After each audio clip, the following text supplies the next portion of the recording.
Ya, ini kita ketemu di hukum komutatif.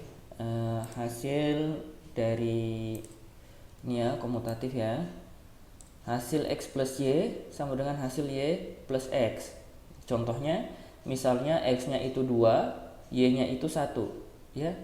Maka 2 tambah 1 untuk bentuk X plus Y, 2 tambah 1 ya 3. Untuk bentuk Y plus X, 1 tambah 2 ya 3 juga. Begitu juga dengan perkalian. X plus Y sama pasti hasilnya dengan Y plus X. 2 kali 1, 2. 1 kali 2, 2. Sama. Karena kita masuk hukum distribusi. Bagaimana itu hukum distribusi? Kenapa dikatakan distribusi? Kalau kita lihat sini ya bentuknya. Misalnya X ya dalam kurung Y plus Z. Maka X ini didistribusikan kepada masing-masing Y dan Z. Karena kedudukan perkalian itu lebih tinggi daripada penjumlahan. Maka misalnya kalau contohnya di sini kalau X-nya itu sama dengan 1, Y-nya itu sama dengan 2 dan Z-nya sama dengan 3, maka hasilnya adalah 1 kali 2 plus 1 kali 3 sama dengan 5 ya. Jadi didistribusikan nilai X-nya. Kemudian ada elemen identitas. Misalnya di sini X tambah 0 ya sama dengan X. X kali 1 ya sama dengan X. Ya. Jadi segala sesuatu kalau ditambahkan 0 ya elemen itu sendiri. Segala sesuatu kalau dikalikan 1 ya berapa? Ya elemen itu sendiri. Elemen itu maksudnya apa? Nilai dari yang dijumlahkan itu sendiri. Ya. Nilai dasarnya. Misalnya di sini 2. X itu adalah 2. Identitas awal kita adalah 2. Kita mau tambahkan dengan 0 ya kembali ke 2. Ya. 2 kita kalikan dengan 1 ya kembali ke 2. Gitu. Nah, ini ada kebalikan. Misalnya X plus min X sama dengan 0. Maka misalnya juga lagi X kali X pangkat min 1 sama dengan 1. Ya, contoh. Ini kebalikan ya. Contoh gimana? Misalnya 2 plus min 2. Ya. 2 plus min 2 sama dengan 0. Kenapa dikatakan kebalikan? Karena lucu. X padahal ada nilai elemen di situ, tapi hasilnya kok 0. Ya. Ya. Sini ada X plus X min 1, tapi kok hasilnya 1. Kita buktikan. Coba masukkan nilai X. Misalnya nilai X 2. 2 plus min 2 ya 2 min 2 sama dengan 0. Kemudian coba kita ganti 2X ini juga dengan 2 ya untuk perkalian ini. 2 kali 2 pangkat min 1 sama dengan 2 kali 0,5 ya sama dengan 1. Ya. 2 kali pangkat min 1 kan 0,5. Ya, setengahnya dari nilai X itu sama dengan 1. Ini sifat-sifat di lapangan ya. Yang kita sudah pelajari dulu dari dasar, dari SMA dulu ya. Kemudian ada sifat-sifat urutan bilangan. Ada transitif, ada trikotomi, ada perkalian, ada penambahan. Apa itu transitif ya?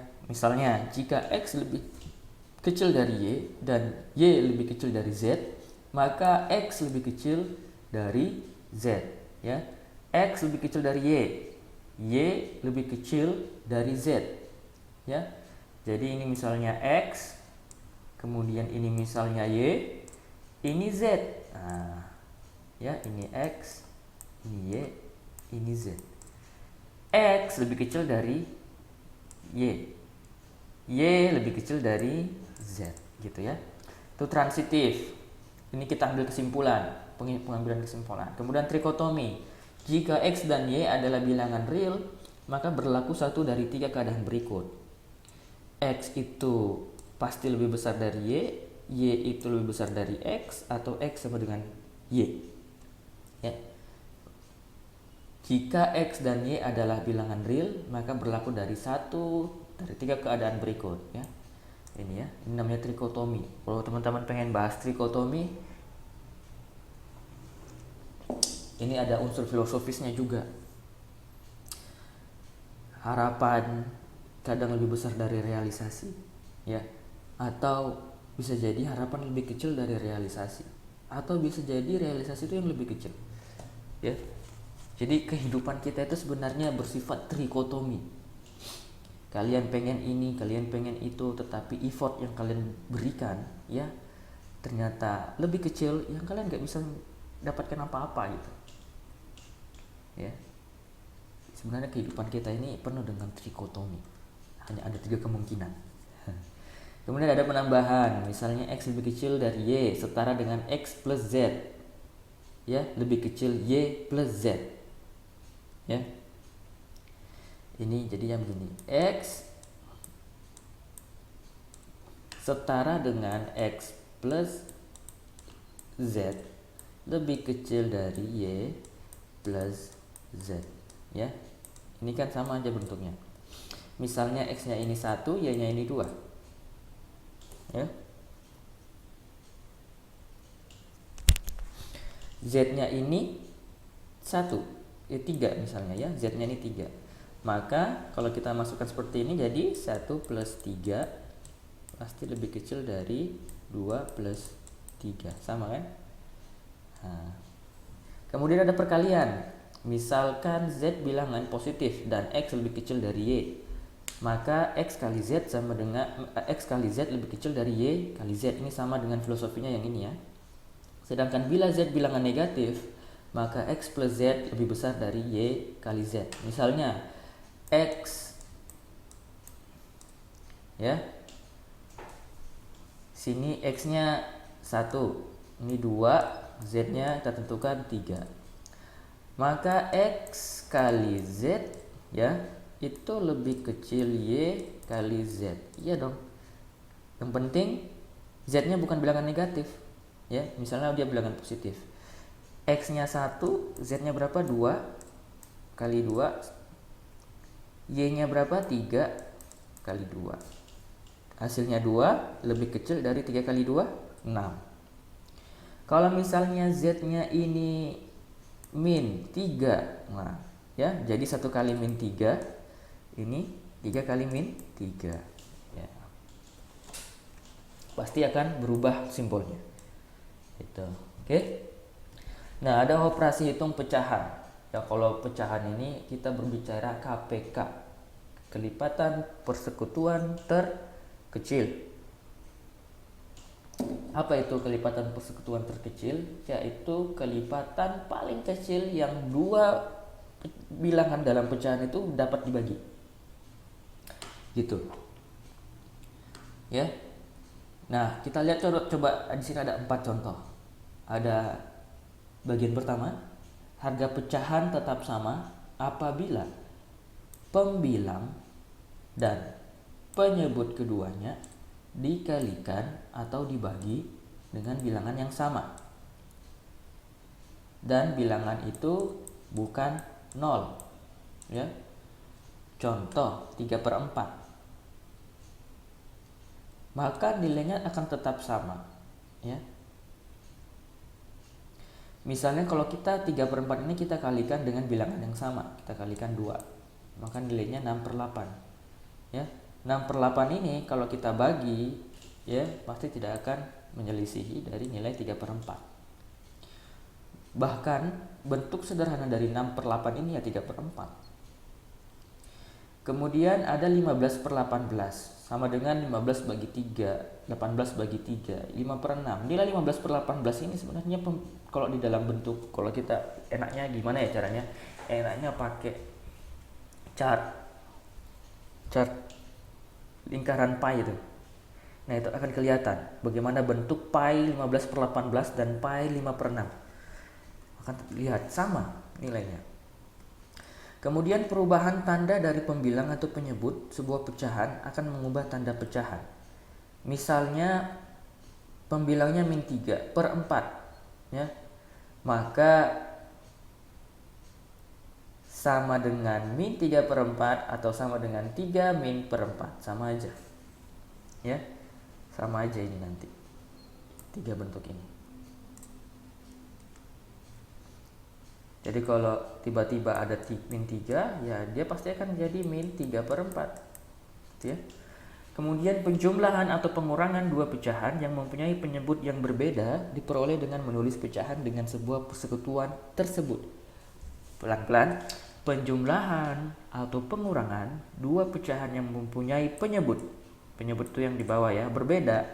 Ini misalnya A dan B ya, B ini penyebut ya, diperoleh dengan menulis pecahan dengan sebuah persekutuan tersebut. Contoh ini ya, ini contohnya. 1/4 plus 2/3 ya, sama dengan 3/12 plus 8/12. Dari mana? Ya. Dari mana? Dari 4 kali 3. Ya. Jadi 1/4 kali 3/3 ya.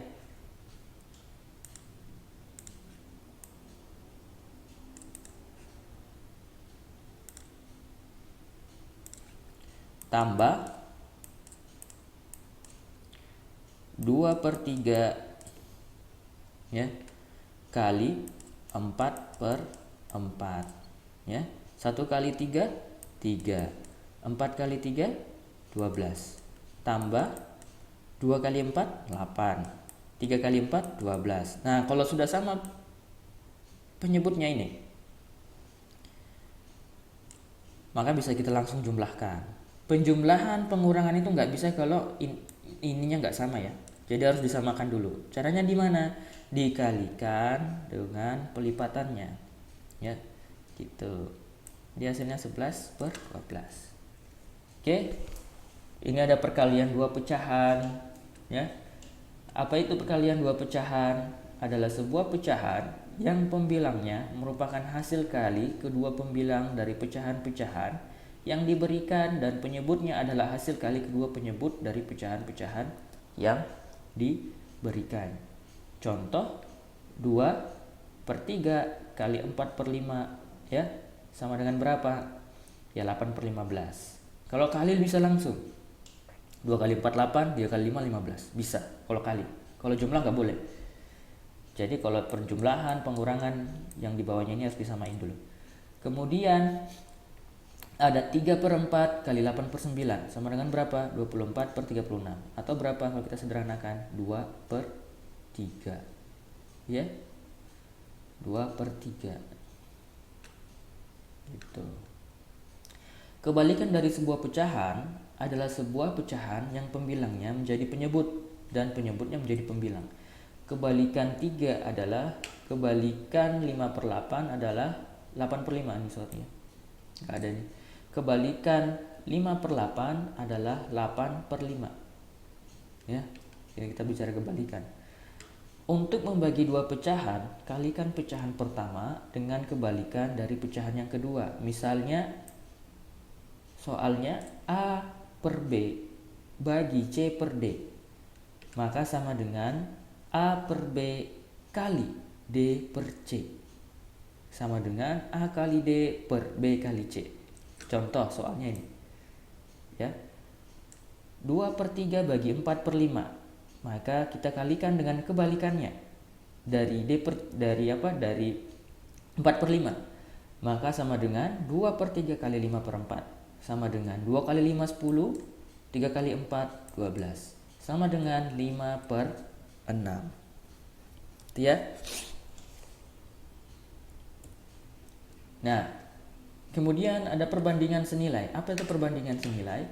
Ya, apabila terdapat keterkaitan nilai, perbandingan antara satu atau dua objek dengan nilai yang perbandingan bersesuaian, maka kedua objek dikatakan sebanding senilai. Contoh ya, ini bersesuaian perbandingannya. Kalau rata-rata kecepatan mobil kita itu 60 km per jam, maka 1 jam kita akan mampu menempuh 60 km. 2 jam mobil kita akan mampu menempuh 120 km. Dalam 3 jam mobil kita akan mampu menempuh 180 km. Ini namanya perbandingan senilai. Ya. Bahkan kalau misalnya N di sini sampai kita pengen berkendara selama 18 jam, maka jarak tempuh kita berapa? Ya tinggal 18 kali 60. 60 ini dari mana? Dari kecepatan mobil kita. Namanya perbandingan senilai. Bagaimana perbandingan terbalik? Ya, Apabila terdapat keterkaitan nilai perbandingan antara satu atau dua objek,